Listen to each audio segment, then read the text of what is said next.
প্রাকৃতিক দুর্যোগ যে কতটা ভয়াবহ হতে পারে তারই উদাহরণ তৈরি করেছে সম্প্রতি ঘটে যাওয়া প্রাকৃতিক বিপর্যয়গুলো। গত এপ্রিল ও চলতি মে মাসে মার্কিন যুক্তরাষ্ট্রের 7টি রাজ্যে ভয়াবহ তাণ্ডব চালিয়েছে প্রায় 20টি টর্নেডো। নিহত হয়েছেন অন্তত 20 জন, আহত প্রায় 150। এখনও নিখোঁজ রয়েছেন অনেকে। ভয়াবহ টর্নেডোর তাণ্ডবে ধ্বংসস্তূপে পরিণত হয়েছে বেশ কয়েকটি গ্রাম ও শহর। ব্রাজিলে ভারী বর্ষণ ও বন্যার কারণে এ পর্যন্ত নিহত হয়েছেন 150 জন, আহত হয়েছেন আরও 800 জনের বেশি, নিখোঁজ এখনও 112 জন। ভারী বৃষ্টিপাতের ফলে সৃষ্ট বন্যায় 20 লাখের বেশি মানুষ ক্ষতিগ্রস্ত হয়েছে এবং বন্যার কারণে 6,20,000-এর বেশি মানুষ হারিয়েছেন নিজেদের আবাসস্থল।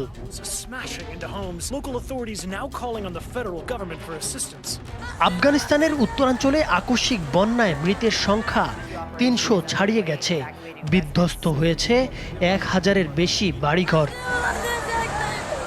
ইন্দোনেশিয়ায় সপ্তাহব্যাপী চলা ভারী বৃষ্টি ও বন্যায় এ পর্যন্ত কমপক্ষে 58 জনের মৃত্যু হয়েছে। দেশটির পশ্চিমাঞ্চলে একটি আগ্নেয়গিরির শীতল লাভা এবং আকস্মিক বন্যার কারণে নিখোঁজ রয়েছেন এখনও অনেক মানুষ। বৃষ্টিতে নাকাল মধ্যপ্রাচ্যের দেশ সৌদি আরব, কাতার, ওমান, বাহরাইন ও আরব আমিরাত। ভারী বর্ষণে প্রায় অচল হয়ে পড়েছে মরুভূমি ও শুষ্ক আবহাওয়ায় অভ্যস্ত জনজীবন। অন্যদিকে ভয়াবহ দাবানলে পুড়ছে কানাডা, পুড়েছে 132টি বনভূমি। ফেব্রুয়ারিতে চিলির মধ্যাঞ্চলে ছড়িয়ে পড়া দাবানলে নিহত হয়েছেন অন্তত 112 জন।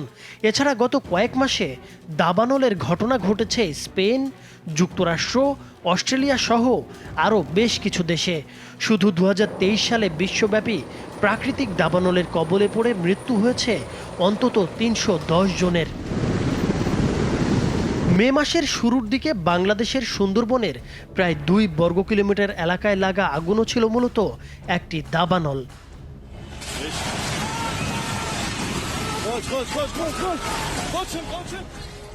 2023 সালের সিরিয়া আর তুরস্কের ভূমিকম্পে প্রাণ হারিয়েছে 55,000 মানুষ, ক্ষতিগ্রস্ত হয়েছে আরও অন্তত 2,30 লাখ।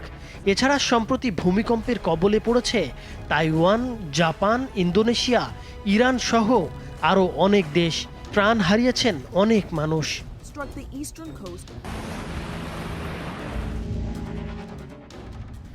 নদী ভাঙন, বন্যা, জলোচ্ছ্বাস, কাল বৈশাখীর মতো নানা প্রাকৃতিক দুর্যোগের ঝুঁকির মধ্যে আছে বাংলাদেশ।